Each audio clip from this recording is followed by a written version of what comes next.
So today I'm going to be discussing the strength of one of the most controversial characters when it comes to strength within this series, and that is our main boy Natsu. And I know some people, they say stuff like Natsu, he's the strongest person in Fairy Tail, he's the strongest Dragon Slayer, he's the strongest period. Like, there's a lot of people saying stuff about Natsu, but let's finally get into it. Now, when it comes to strength, Natsu, he definitely got a huge boost over the time skip. I mean, he came back like a beast after that 1 year time skip. He was melted in the ground like it was nothing. He was able to defeat opponents that was very strong in the past, and a lot of people, they're just thinking, dang, how strong can Natsu really get? Now today I'm gonna be talking about everything since the 1 year time skip up to now. Now, for starters, we know that Natsu, he defeated Blue Note, and there's a huge misconception that Blue Note was on par with Gildarts. The only reason how he was fighting equally with him was because Azuma, he was attacking the Fairy Tail tree, and that was making all the Fairy Tail wizards lose magic. It says Gildarts a Fairy Tail wizard, he was losing magic and he was losing strength. That's the only way how he was fighting on par with him.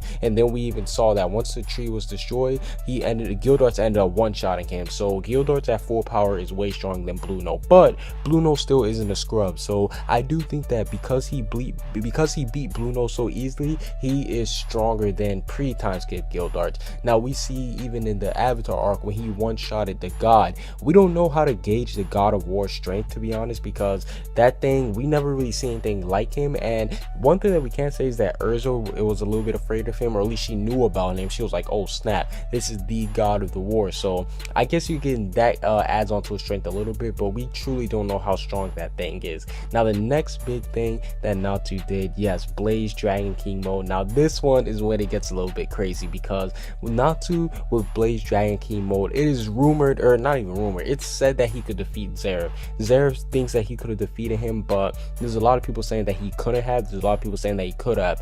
Me personally, I'm in the middle between that one, because sometimes I think, dang, Natsu was able to beat him, but now I'm starting to think, okay, maybe Zeref was just underestimating how strong the curse is. So I don't really know now. Me personally, I'm more on the side that I don't think that Natsu, he would have been able to defeat Zeref with Blaze Dragon King, like kill him with Blaze Dragon King mode, because I don't think it'll be that easy to get rid of the curse. You know what I'm saying? Even though he did have the power of the dead, I just don't know about that one. And then we've got to see a little bit of the him and Gray going at it in the Avatar arc. They were at full power, of course. They were just fighting each other base power, and it looked to be even. So then that brought the question up, was Gray equal to Natsu? Was he on par with Natsu? A lot of people, they don't like to admit it, but they hate Gray. Like, I don't know why, but that's besides the point. And now where we are right now, we saw that even for a little glimpse, we could see that Natsu, he was, when he got into a little scuffle with God Serena, he was able, this is kind of hard to gauge, because he was getting pushed back, but it was only like for a little bit, so we didn't really get to see Natsu on the offensive. But here's where I come and make my prediction on how strong Natsu is. Do I think Natsu is the strongest Dragon Slayer? No. People forget that Acnologia is the strongest Dragon Slayer, and me personally, I still think that God Serena is stronger than Natsu, because we seen with God Serena, even though he was pushed, even though it was just for a little bit, we saw that Natsu, he wasn't able to keep up with his Dragon Slayer magic. So that's one thing. Now, do I think that he's on par with Zeref?